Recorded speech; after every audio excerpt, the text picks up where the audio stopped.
ಕೃಷ್ಣಂ ಒಂದೇ ಜಗದ್ಗುರು. ಹರೇ ಕೃಷ್ಣ ಕೃಷ್ಣ ಕೃಷ್ಣ ಹರೇ ಹರೇ, ಹರೇ ರಾಮ ರಾಮ ರಾಮ ಹರೇ ಹರೇ.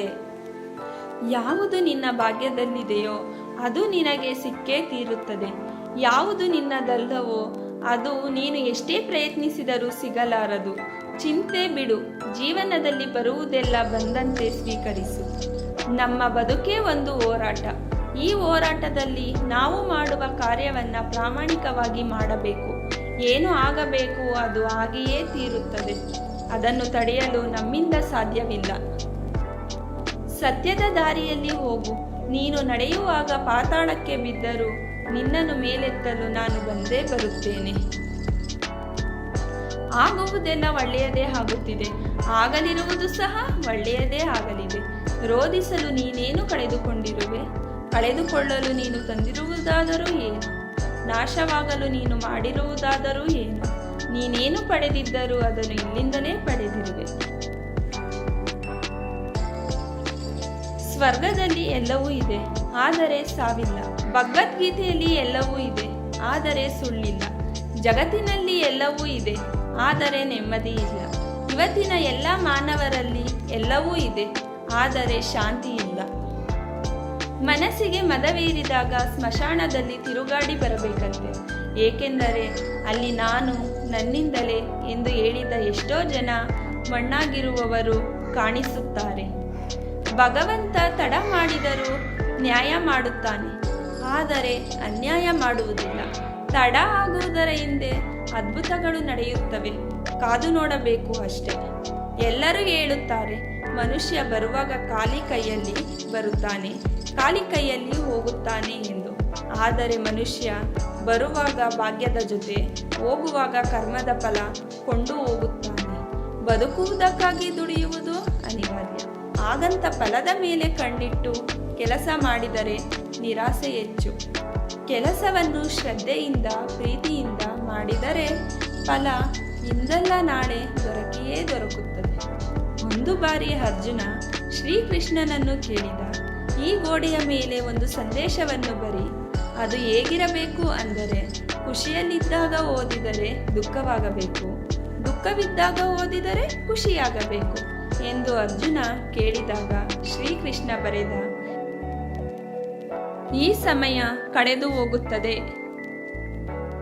ಅಕ್ಕಿ ಅನ್ನಕ್ಕೆ ಕೇಳಿತು, ನೀನು ನಾನೇ ಆಗಿದ್ದೆ, ಆದರೆ ಅದು ಹೇಗೆ ನೀನು ಅನ್ನವಾದೆ ಎಂದು.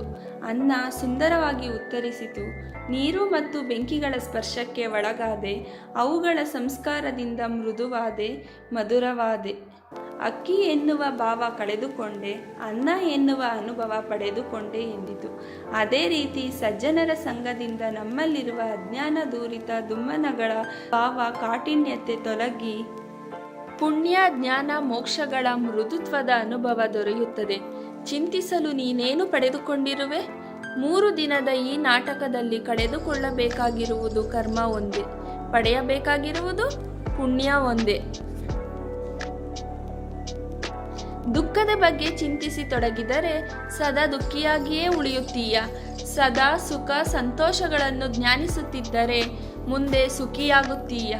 ಏಕೆಂದರೆ ಮನಸ್ಸು ಯಾವುದರ ಬಗ್ಗೆ ಹೆಚ್ಚಾಗಿ ಧ್ಯಾನಗೊಳ್ಳುವುದೋ ಅದೇ ಸಕ್ರಿಯವಾಗುವುದು. ಹೊಡೆತದ ನೋವನ್ನು ತಡೆದುಕೊಳ್ಳುವ ಶಕ್ತಿಯನ್ನು ನೀಡುವ ಭಗವಂತ ಸಮಯ ಬಂದಾಗ ತಿರುಗಿಸಿ ಒಡೆಯೋ ತಾಕತ್ತನ್ನು ನೀಡುತ್ತಾನೆ. ನೀವು ಪ್ರಯತ್ನಿಸುವವರೆಗೂ ನಿಮ್ಮೊಳಗಿನ ಶಕ್ತಿಯ ಅರಿವು ನಿಮಗೆ ಇರುವುದಿಲ್ಲ. ಪ್ರಯತ್ನ ನಿರಂತರವಾಗಿರಲಿ. ಒಂದು ವೇಳೆ ಮನುಷ್ಯ ತನ್ನ ನಿರೀಕ್ಷೆಗಳ ಮೇಲೆ ನಿರಂಕುಶ ಹಾಕಿ ತನ್ನ ವಿಚಾರಗಳನ್ನು ಬೇರೆ ಯಾವುದೋ ವ್ಯಕ್ತಿಯ ಪರಿವರ್ತನೆಯ ಬದಲು ತನ್ನ ಅಂತರಂಗವನ್ನು ಪರಿವರ್ತನೆ ಮಾಡುವ ಪ್ರಯತ್ನ ಮಾಡಿದರೆ ನಾವು ಸಂಬಂಧಗಳಲ್ಲಿ ಸಂತೋಷವನ್ನು ಹುಡುಕುವಲ್ಲಿ ಕಷ್ಟವಾಗುವುದೇ ಇಲ್ಲ. ಸ್ವೀಕಾರ ಭಾವವೇ ಸಂಬಂಧದ ವಾಸ್ತವಿಕ ಅರ್ಥವಾಗುವುದು. ಸಮಸ್ಯೆ ಸವಾಲುಗಳನ್ನು ಯಾರು ಅವಕಾಶವಾಗಿ ಪರಿವರ್ತನೆ ಮಾಡಿಕೊಳ್ಳುತ್ತಾರೋ ಅವರು ಮಾತ್ರ ಬದುಕಿನಲ್ಲಿ ಗಟ್ಟಿಯಾಗಿ ನಿಲ್ಲಬಲ್ಲರು. ಒಂದು ಕಲ್ಲು ಒಂದು ಬಾರಿ ಮಂದಿರಕ್ಕೆ ಹೋಗುತ್ತದೆ, ಹೋಗಿ ಭಗವಂತನಾಗುತ್ತದೆ. ಆದರೆ ಪ್ರತಿದಿನ ಮಂದಿರಕ್ಕೆ ಹೋಗುವ ಮನುಷ್ಯನು ಮಾತ್ರ ಕಲ್ಲಾಗೇ ಇರುತ್ತಾನೆ. ಯಾವ ರಾಜನು ಸದಾಕಾಲ ರಾಜನಾಗಿರುವುದಿಲ್ಲ.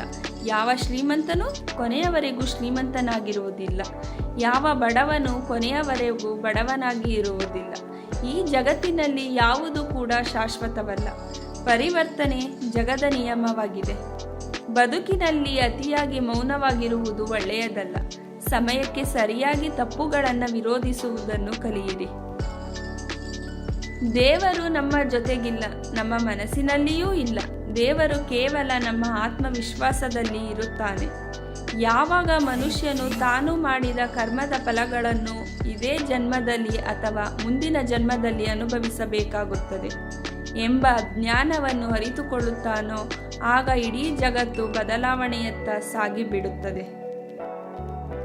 ಚರಿತ್ರೆಯಲ್ಲಿ ಗೆದ್ದವನಿಗೆ ಗೆದ್ದವನು ಎನ್ನುವ ಜಾಗವಿದೆ, ಸೋತವನಿಗೂ ಕೂಡ ಇಂಥವನ ಜೊತೆ ಸೆಣಸಾಡಿ ಸೋತ ಎನ್ನುವ ಜಾಗವಿದೆ. ಆದರೆ ನಿಂತುಕೊಂಡು ನೋಡುವವರಿಗೆ, ಆಡಿಕೊಂಡು ನಗುವವರಿಗೆ ಈ ಚರಿತ್ರೆಯಲ್ಲಿ ಎಲ್ಲಿಯೂ ಕೂಡ ಜಾಗವಿಲ್ಲ. ಕೋಪದಿಂದ ಮಾತನಾಡಿದರೆ ಗುಣವನ್ನು ಕಳೆದುಕೊಳ್ಳುತ್ತೇವೆ, ಹೆಚ್ಚಾಗಿ ಮಾತನಾಡಿದರೆ ಶಾಂತಿಯನ್ನು ಕಳೆದುಕೊಳ್ಳುತ್ತೇವೆ, ಅನಗತ್ಯವಾಗಿ ಮಾತನಾಡಿದರೆ ಕೆಲಸವನ್ನು ಕಳೆದುಕೊಳ್ಳುತ್ತೇವೆ, ಅಹಂಕಾರದಿಂದ ಮಾತನಾಡಿದರೆ ಪ್ರೀತಿಯನ್ನು ಕಳೆದುಕೊಳ್ಳುತ್ತೇವೆ, ಸುಳ್ಳು ಮಾತನಾಡಿದರೆ ಹೆಸರನ್ನು ಕಳೆದುಕೊಳ್ಳುತ್ತೇವೆ, ವೇಗವಾಗಿ ಮಾತನಾಡಿದರೆ ಅರ್ಥವನ್ನು ಕಳೆದುಕೊಳ್ಳುತ್ತೇವೆ, ಪ್ರೀತಿಯಿಂದ ಮಾತನಾಡಿದರೆ ಎಲ್ಲವನ್ನೂ ಗಳಿಸುತ್ತೇವೆ. ಬದುಕಿನಲ್ಲಿ ಏನೇ ನಡೆದರೂ ಒಳ್ಳೆಯದೇ. ವರ್ತಮಾನದಲ್ಲಿ ಏನಾಗುತ್ತಿದೆಯೋ ಅದೆಲ್ಲವೂ ಉತ್ತಮವಾಗಿಯೇ ನಡೆಯುತ್ತದೆ.